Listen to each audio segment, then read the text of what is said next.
Hello ಎಲ್ಲರಿಗೂ ನಮಸ್ಕಾರ. Welcome back to my new video or mini vlog. ಈ ತರ ರೆಡಿಯಾಗಿ ನಾವು ಹೊರಟಿದ್ದೆ ಮದ್ವೆಗೆ. ಅದು ಯಾರ ಮದ್ವೆ ಅಂತೀರಾ? ಮುಸ್ಲಿಂ ಅವ್ರ ಮದ್ವೆಗೆ. ಸಖತ್ತಲ್ವಾ? ನನ್ ಗಾಡಿ ಮೇಲೆ ಕೂತ್ಕೊಂಡಿದ ತಕ್ಷಣ ಏರೇ ಹೇಳ್ದೋಯ್ತು ಅಂತ ಹೇಳ್ಬಿಡೋಣ ನಮ್ಮ ಮನೆಯವರು. ಆಮೇಲೆ ಪೆಟ್ರೋಲ್ ಹಾಕಿಸ್ಕೊಂಡು ಹೊರಟ್ವಿ. ನಾನು ಅನ್ಕೊಂಡೆ ಈ ಟ್ರಾಫಿಕ್ ಅಲ್ಲಿ ಮದ್ವೆಗೆ ಹೋಗೋಷ್ಟರಲ್ಲಿ ರಿಸೆಪ್ಷನ್ ಮುಗ್ದೋಗಿರುತ್ತೆ, ಬಿರಿಯಾನಿ ಅಂತೀವ್ ಖಾಲಿನೇ ಆಗೋಗಿರುತ್ತೆ ಅಂತ ಅನ್ಕೊಂಡೆ.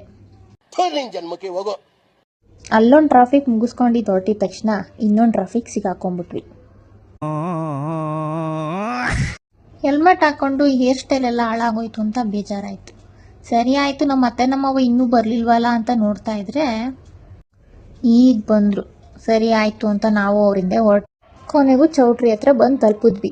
ಒಳಗೆ ಹೋಗಿ ನೋಡಿದ್ರೆ ಯಾರು ಇಲ್ಲ, ನಾವೇ ಫಸ್ಟು.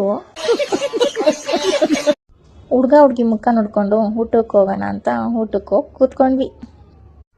ಬಂದಿದ್ಕೂ ಭರ್ಜರಿ ಊಟ ಆಯ್ತು. ಬಂದಿರೋದೇ ತಿನ್ನಕ್ಕಲ್ವಾ.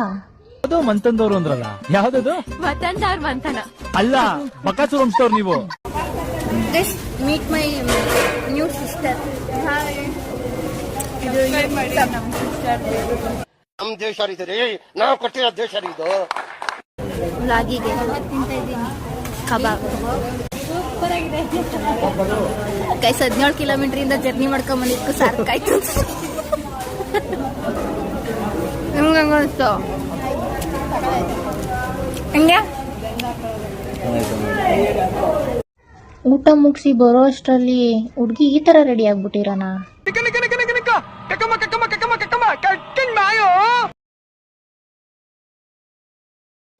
ಸ್ನ್ಯಾಪಲ್ಲಿ ಎಲ್ಲರ ಜೊತೆ ವಿಡಿಯೋ ಮಾಡ್ಕೊಂಡೆ.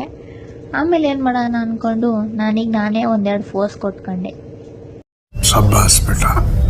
ನಮ್ಮ ಮಾವ ಅಂತೂ ನಾನು ಏನು ಹೇಳೋದಕ್ಕೂ ತಲೆ ಅಲ್ಲಾಡಿಸಿದ್ರು ಅಂತ. ಫೋಟೋ ಪೋಸ್ ಕೊಟ್ಟು ಐಸ್ ಕ್ರೀಮ್ ತಿನ್ಕೊಂಡು ಹೊರಟ್ವಿ ಮನೆಗೆ. ಮತ್ತೆ ಟ್ರಾಫಿಕ್ಕು. ಮತ್ತೆ ನಮ್ಮ ಮಾವ ಮುಂದೆ ಹೋಗ್ತಾ ಇದ್ರು. ಅವ್ರಿಗೆ ಹೇಗೆ ರೇಗಿಸ್ತೀನಿ ನೋಡಿ.